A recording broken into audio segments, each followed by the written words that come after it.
pakar virus, dokter. Tadi yang saya katakan, benarkah virus ini bisa bertahan di udara selama 3 jam? Asumsi bahwa dia bisa bertahan di udara dan ngambang-ngambang di mana-mana selama 3 jam, itu sama sekali salah. Oke. Virus itu perlu media untuk bisa bertahan hidup ya. Karena virus itu tidak akan bisa memperbanyak diri di luar tubuh. Kalau masuk ke dalam tubuh, baru nanti bisa memperbanyak diri jadi banyak gitu. Kalau di luar dia tidak bisa, tapi dia perlu media. Nah, medianya yang paling cocok buat virus COVID-19 itu apa? Adalah di droplet. Droplet itu butiran-butiran air yang keluar pada saat ada seseorang yang terinfeksi, kemudian dia bersin dan menyembur. Nah, berarti dia hanya bisa hidup di dropletnya itu. Dan droplet itu akan menyebar dalam jarak ya sebatas radius itu aja 1-1,5 meter. Kalau dia ada di 2 meter, ya dia tidak. Itu sebabnya konsep awal kenapa kita harus memberi jarak. Kenapa? Kontak dekat ya. Iya, supaya kalau misalnya ada yang sakit terus kemudian bersin, tidak nular ke orang yang di dekatnya, kan gitu. Nah, yang lain lagi, kalau kita mau supaya lebih aman lagi, nah yang sakit ya sebaiknya nggak usah main-main keluar, di rumah saja, terus minum vitamin, disehatkan, nanti kalau udah sembuh baru keluar. Kenapa? Supaya bisa meningkatkan kekebalannya di rumah dan juga tidak membahayakan orang lain. Baik, soal penularan virus ini, itu apa saja yang bisa ditularkan dalam arti, apakah kita ketika kena virus di tangan lalu memegang mata, hidung atau rambut begitu, Dok? Sekali lagi, virus selalu butuh media untuk bertahan hidup. Semakin dingin, semakin basah, makin gelap, dia bisa bertahan hidup semakin lama. Di droplet itu basah. Nah, kalau misalnya katakanlah saya ada di dekat sini, kemudian saya bersin misalnya, saya bersin. Nah, droplet yang ada di situ, kalau misalnya nanti kena di baju, nah dia akan bertahan juga di baju lama. Nempel. Iya, lah terus pas pada saat kita buka baju, terus nanti kena hidung kita, ya akan masuk ke dalam. Tapi seberapa lama dia bisa bertahan di situ tergantung kondisi lingkungan. Semakin terang, semakin kering, semakin panas, dia juga nggak akan bisa bertahan hidup lama. Jadi sebenarnya virus ini punya kelemahan banyak sekali. Jadi dia hanya bisa bertahan di droplet.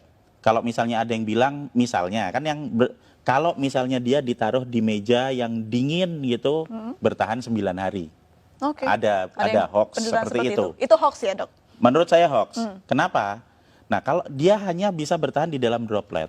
Di dalam droplet itu kalau misalnya dia kondisinya tidak sesuai dengan dia dan terjadi penguapan, kan jadi kering, dia nggak bisa bertahan lama. Jadi droplet ini sesuatu yang cair begitu ya, Dok ya? Cair, iya. Itu loh, tetesan lendir atau cairan yang ada di situ. Dan kalau misalnya kita bersin di satu lokasi atau di meja misalnya, kemudian kita langsung dibersihkan dengan desinfektan, dibersihkan dengan sabun, dibersihkan dengan pembersih lantai atau apa, itu dilap gitu dalam waktu 3 menit sudah hancur.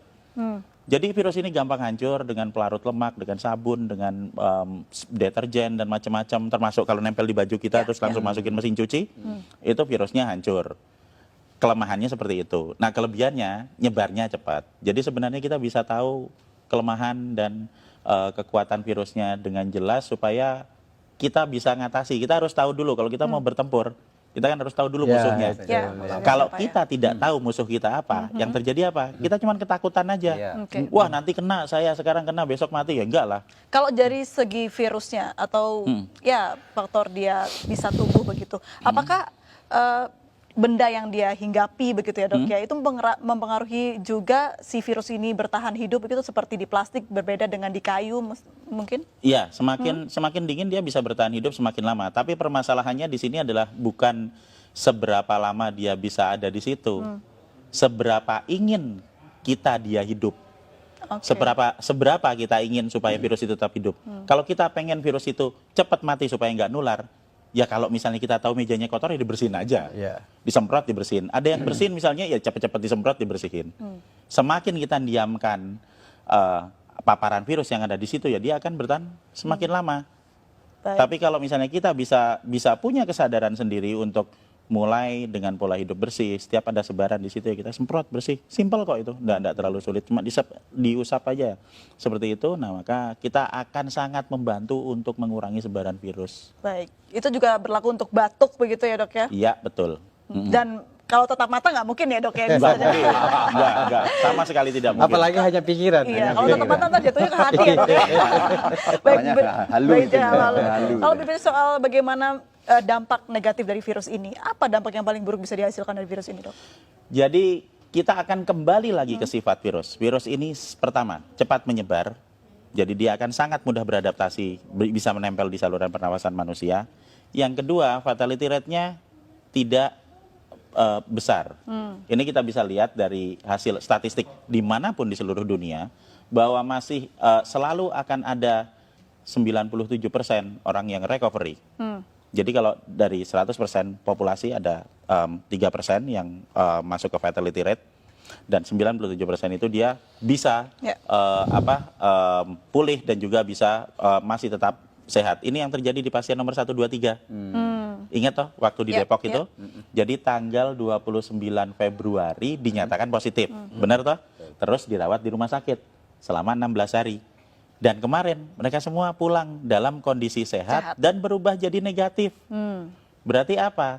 Status positif terinfeksi ini bukan status yang tetap. Seperti misalnya, oh saya kena, sekarang saya positif. Sampai 1 tahun ke depan saya tetap positif. Tidak. Itu akan berubah seiring dengan peningkatan Kembalinya imun. kekebalan tubuh. Oke. Jadi kalau hari pertama saya terinfeksi, saya akan positif. Hari ke-7 saya masih tetap positif. Tapi nanti di hari ke-10, pada saat antibodi saya mulai naik di 7 hari pasca infeksi, di hari ke-10 antibodinya banyak, kita akan berubah jadi negatif. Oke. Puncak produksi antibodi ada di hari ke-14, sehingga di hari ke-14 dia akan habis semua virusnya, dinetralkan oleh antibodi. Itu yang terjadi pada pasien nomor 1, 2, 3. Jadi supaya kita bisa menginduksi pikiran-pikiran positif dan optimistik yang ada di rakyat, kita harus belajar juga melihat, kok ada pasien nomor Yang 1, sembuh 2, begitu 3 ya? sembuh, ini kan udah ada buktinya. Menariknya tadi juga sempat di program di Iya. tayangan kita begitu, pasien 03 ini ternyata tidak ada gejala yang terlalu parah begitu dok, hanya batuk sedikit saja Ya. dan treatmentnya pun hanya diberikan vitamin dan juga obat batuk oleh Betul sekali. dokter. Iya. Nah, kenapa virus ini bisa tidak semua orang terkena paru-paru dok? Nah, jadi kalau kita mau melihat keganasan virusnya, itu kita jangan melihat kita harus kembali ke struktur virusnya ya. Struktur virusnya lagi, sifat virusnya. Virus ini bentuknya tetap, dia akan menyerang ke semua manusia. Oke. Dia tidak berubah. Yang menyebabkan terjadinya perbedaan adalah di manusianya. Ada manusia yang sehat, yang memiliki saluran pernafasan yang sehat, sehingga pada saat terinfeksi, yang akan keluar adalah batuk, ya kan? Kemudian nanti bersin, pilek, kemudian dia demam sampai paling 5 hari. Dan kemudian di hari ke-7 dia akan mengalami recovery. Oke. Dan di hari ke-14 dia full sembuh, persis seperti pasien nomor 1, 2, 3. Tapi untuk orang-orang yang berada di dalam grup dengan resiko tinggi, misalnya yang udah berusia lanjut. Oke. Kalau orang usianya lanjut, kemudian dia nanti akan memiliki pengurangan dalam hal produksi antibodi karena usianya Ini udah lanjut. usia berapa tahun ke atas dok? 60 tahun? Di statistik itu dia ada di usia antara 70, 80. Itu di statistik datanya. Terus yang kedua, manusia dengan komplikasi penyakit, diabetik misalnya, atau hipertensi, atau stroke, gitu kan. Dan yang ketiga adalah manusia yang memiliki riwayat gangguan pernapasan. Oke. Misalnya TBC, misalnya bronkopneumonia, bisa jadi juga asma. Maksudnya adalah saluran pernafasannya sudah mengalami kerusakan Oke. sebelum ditempeli virus, sehingga pada saat ketempelan Lebih gampang, COVID-19 akan lebih parah. Itu yang menyebabkan terjadinya ada angka fatality rate 3%. Baik. Nah, jika kita akan fokus ke 3% ini, berarti kita akan berbicara mengenai grup dengan resiko tinggi, sehingga yang seharusnya lebih diperhatikan adalah yang di grup dengan resiko tinggi ini untuk dapat prioritas ke rumah sakit. Kenapa? Supaya rumah sakitnya nggak penuh, dokternya nggak repot, jadi nggak ada yang baru pertama kali kena sekarang baru demam sebentar terus waduh besok saya mati langsung ke dokter. Enggak seperti itu. Kita mendahulukan grup dengan resiko tinggi, sehingga tidak semuanya harus masuk rumah sakit. Nah, kita harus memberikan edukasi gimana caranya supaya kita bisa melawan virusnya yang ada di luar tubuh, meningkatkan antibodi yang ada di dalam tubuh secara mandiri, supaya kita semua nanti bisa ngatasi virusnya. Pertanyaannya, ketika seorang yang pasien positif sudah sembuh begitu, Ya. akankah dia bisa positif kembali? Ya, Bisa. bisa. Jadi kita berbicara mengenai masalah sebaran virus. Oke. Jadi satu hal yang harus kita pahami dulu, ini imunologi basic adalah bahwa kalau saya pernah kena virus, misalnya saya pernah kena virus COVID-19, nah tubuh saya akan punya data tentang virus ini. Sehingga pada saat nanti saya kena lagi, saya akan kebal. Pertama kali kena, antibodi saya akan keluar dalam waktu 7 hari untuk yang infeksi pertama. Tapi nanti begitu infeksi kedua saya kena lagi, itu nggak usah nunggu 7 hari karena Oke. sudah ada datanya di sel memori. Saya akan mengeluarkan dalam waktu 24 jam, sehari langsung kebal. Ini prinsip dasar kenapa kita semua harus divaksin. Oke.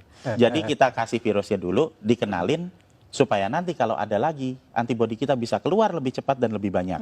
Nah, jadi kalau misalnya saya sudah pernah kena, kemudian saya sembuh dalam waktu 14 hari, saya keluar ke kerumunan, dan di kerumunan ini ada orang yang sakit, kemudian saya kena lagi.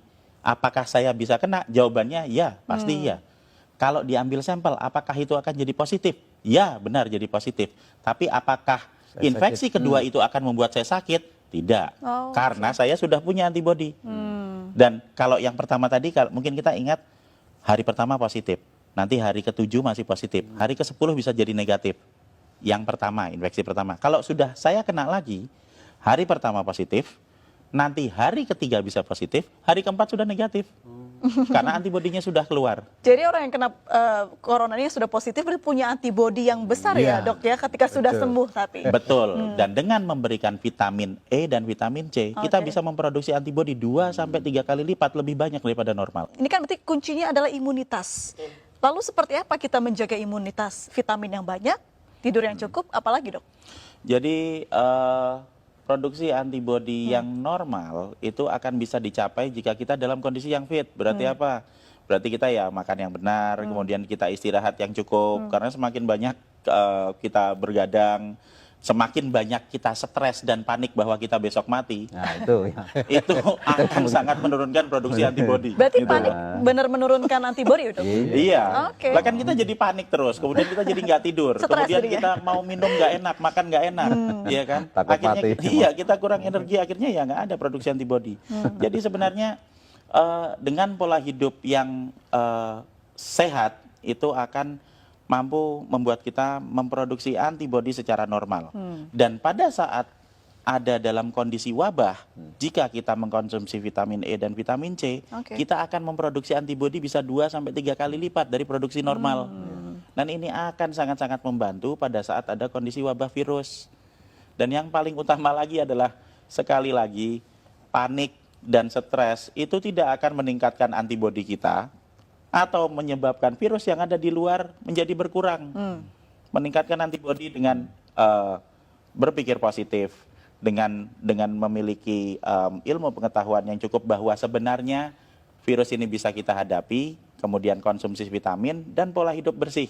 Oke. Membunuh virus di luar tubuh dengan pola hidup bersih, meningkatkan antibodi di dalam tubuh untuk mengatasi virusnya.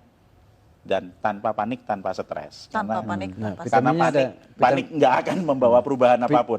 Vitamin E-nya dari alam itu, Prof. Mungkin Apa Iya. saja, ya. Jadi kalau misalnya vitamin E atau vitamin C akan ada banyak di apotek. Mereknya apa? Ya terserah beli aja, di sana ada banyak.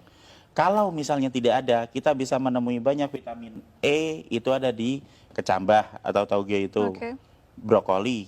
Kemudian ada di daun kelor, itu vitamin E-nya cukup banyak. Sementara vitamin C ya biasa ada di jeruk, ada di tomat, bahkan cabai itu vitamin C-nya cukup tinggi. Jadi jika kita bisa membeli yang dari apotek yang sudah diekstrak itu ya alhamdulillah. Kalau tidak bisa, apa yang ada di alam bisa kita pakai untuk meningkatkan kekebalan kita.